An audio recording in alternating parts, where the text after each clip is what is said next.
The stopper. For most of football's history, the center back's job was simple. Win the ball. Clear the danger. Don't take risks. The stopper is the original center back, and for decades, the most valued one. The stopper is built around physical dominance. He is usually tall and powerfully built, commanding in the air and strong in a direct duel. His territory is the penalty box, and his instinct is to remove danger from it. When the ball arrives at his feet under pressure, the safe option wins every time. It goes long, or it goes into the stands. His defending is about timing and aggression rather than technique.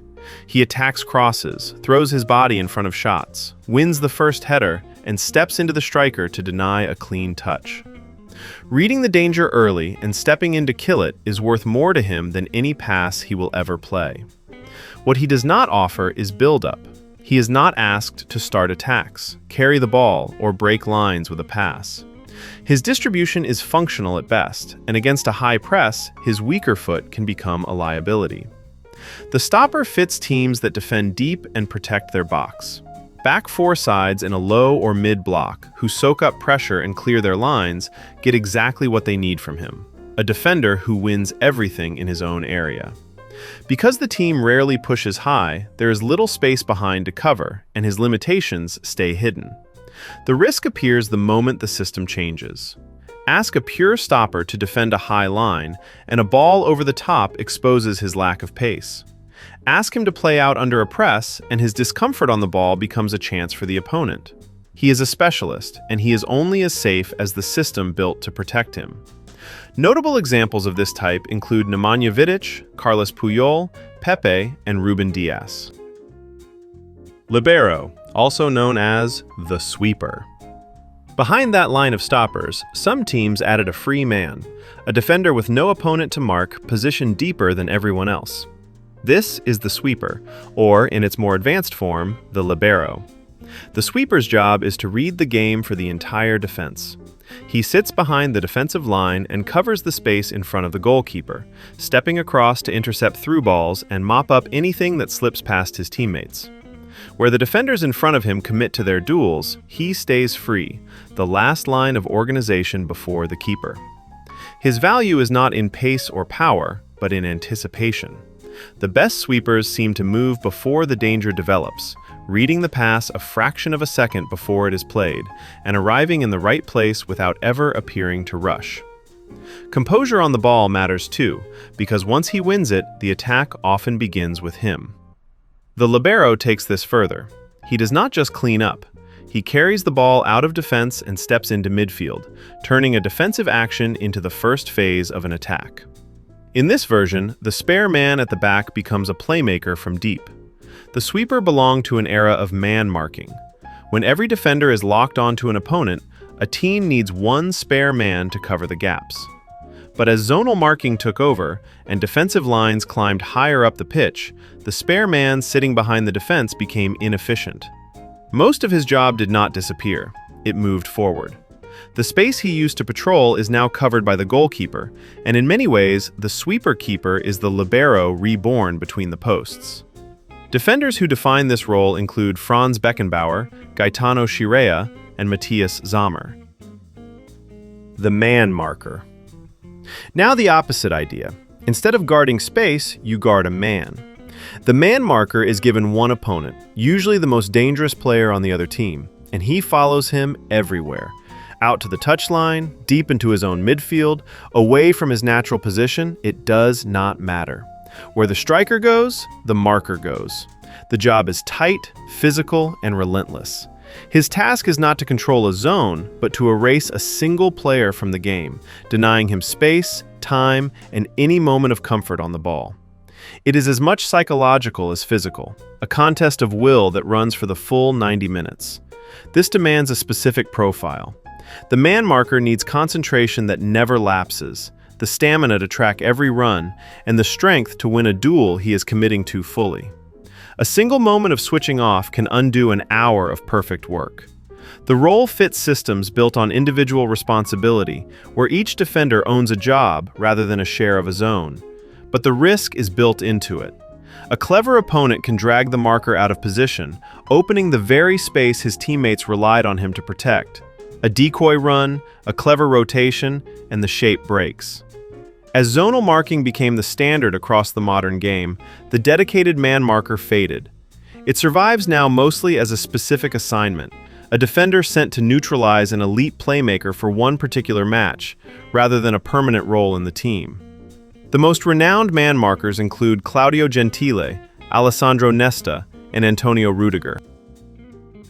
The ball-playing center back. As time changes, the game asks the center back to do something new.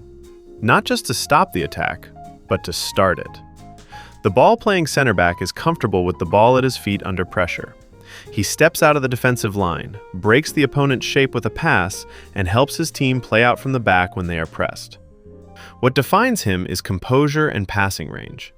He can play the simple ball to a fullback to keep possession ticking, or break the lines with a single pass that takes an entire midfield out of the game. He reads the press before it arrives, knows which option is on before he receives, and rarely panics when an opponent closes him down. Defending, of course, is still the foundation. A ball-playing center back who cannot defend is just a midfielder in the wrong shirt. The best of them combine elite reading and strong duels with the passing of a deep midfielder. He is essential to possession-dominant teams that build patiently from the back and press high. Their entire structure assumes the center backs can receive under pressure and beat the first line. Without that, playing out from the back collapses into a series of risky clearances. The risk is the flip side of the reward. Stepping out of the line to receive leaves space behind him. An ambitious pass intercepted in his own half hands the opponent an immediate chance on goal. This is a role that only works inside a structure built to support it, with teammates who offer passing angles and a goalkeeper who joins the build-up. Players who set the standard here include Rio Ferdinand, Gerard Piqué, and Virgil van Dijk. The wide center back. When teams began defending with a back three, the center back's job split in two. The middle of the three became the organizer, the modern descendant of the Libero. But the two defenders on either side became something new. This is the wide center back. Unlike a center back in a flat back four, the wide center back defends in the channels, the spaces between the center of defense and the touchline. He is pulled wider and asked to defend more aggressively, often stepping out of the line to engage a forward before the ball even reaches him, and tracking runners into wide areas a traditional center back would never follow. But his defining modern trait is what he does with the ball. Where the ball-playing center back breaks lines with a pass, the wide center back breaks them by carrying. With space ahead of him on the outside, he drives forward out of defense, stepping into midfield with the ball at his feet and forcing the opponent to react. A defender suddenly running at them, unmarked, drags players out of shape and creates an overload higher up the pitch. This demands a hybrid profile. He needs the defensive ability of a center back, the composure to carry under pressure, and enough pace and control to handle the wider, more exposed spaces he operates in. In many ways, he is part center back, part fullback, part ball carrier. The role only exists inside a back three or a back five, where the extra central defender covers the ground he leaves behind when he steps out or drives forward. The risk is exactly that exposure.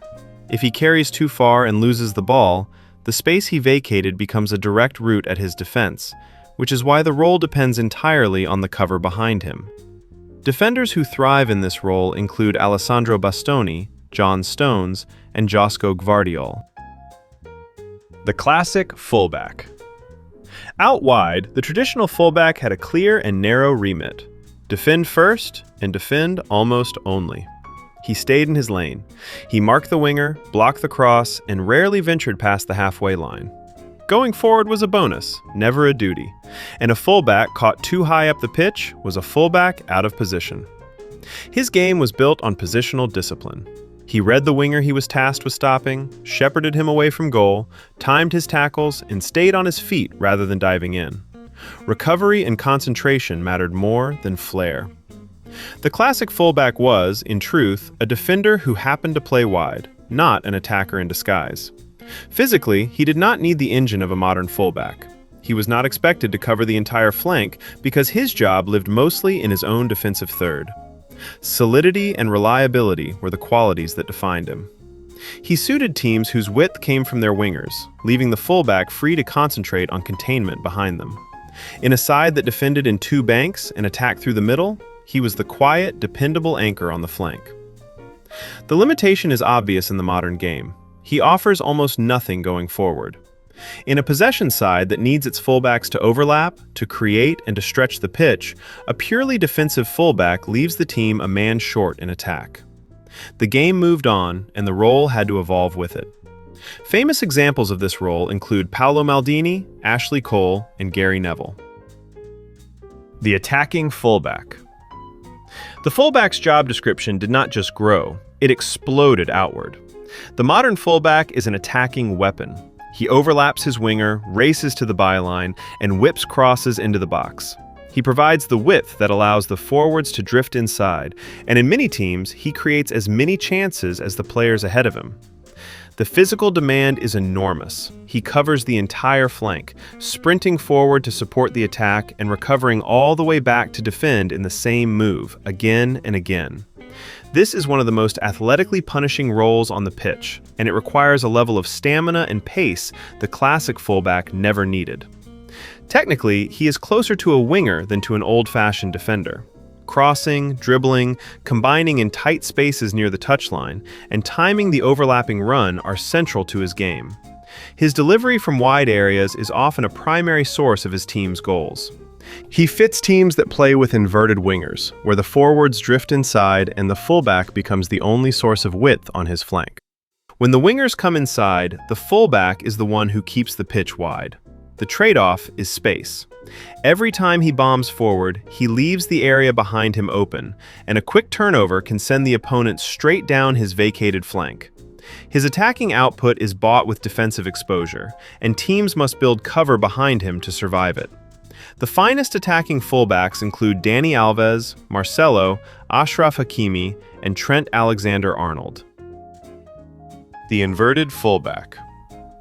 Some coaches took the fullback in the opposite direction, not outward, but inward. Instead of overlapping down the line, the inverted fullback tucks into midfield when his team has the ball. He steps inside from his wide starting position to become an extra man in the center, forming a double pivot or supporting the deeper midfielders. In possession, he stops being a defender at all. He becomes a midfielder. The purpose is control. By adding a body in central midfield, the team dominates the most important area of the pitch, builds through the middle more easily, and protects itself against counterattacks by keeping players central rather than stranded out wide.